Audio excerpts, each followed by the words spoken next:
వెనిజువేలాకు చెందిన మాదక ద్రవ్యాల అక్రమ రవాణా నెట్వర్క్లపై చర్యలు చేపడతామని అమెరికా అధ్యక్షుడు డొనాల్డ్ ట్రంప్ ప్రకటించారు.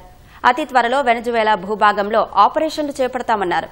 మాదక ద్రవ్యాల అక్రమ రవాణాను అరికట్టడానికి సముద్రం మీదుగా ఎన్ని చర్యలు తీసుకున్నా ఫలితం లేదని తెలిపారు. అందుకే వెనిజువేలా భూభాగంలో చర్యలు చేపట్టడానికి ప్రణాళిక సిద్ధం చేస్తున్నామని చెప్పారు. ఇప్పటికైనా తమ దేశంలోకి మాదక ద్రవ్యాలు సరఫరా చేయడాన్ని ఆపాలని వెనిజువేలాను ట్రంప్ మరోసారి హెచ్చరించారు.